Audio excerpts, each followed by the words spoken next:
লাচ্ছা সেমাই কীভাবে রান্না করতে হয় সহজ পদ্ধতিতে দেখুন। প্রথমে দুধটাকে ভালোভাবে জাল করে বলক দিয়ে নিতে হবে। 1 চিমটি লবণ,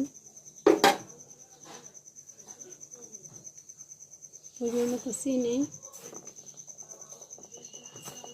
দারচিনি, এলাচ, দারচিনি একটু নেড়ে ছেড়ে দিলাম। এবার সেমাইগুলো দিয়ে দিলাম, দিয়ে একটু নেড়ে ছেড়ে দিলাম। একটু জাল করে কিশমিশ দিয়ে দিলাম। হয়ে গেল আমার সেমাই রান্না করা। এই দেখুন আমার সেমাই। বিসমিল্লাহ। সেই এভাবে রান্না করবেন বাসায়। সবাই ভালো থাকুন, সুস্থ থাকুন। আল্লাহ হাফেজ।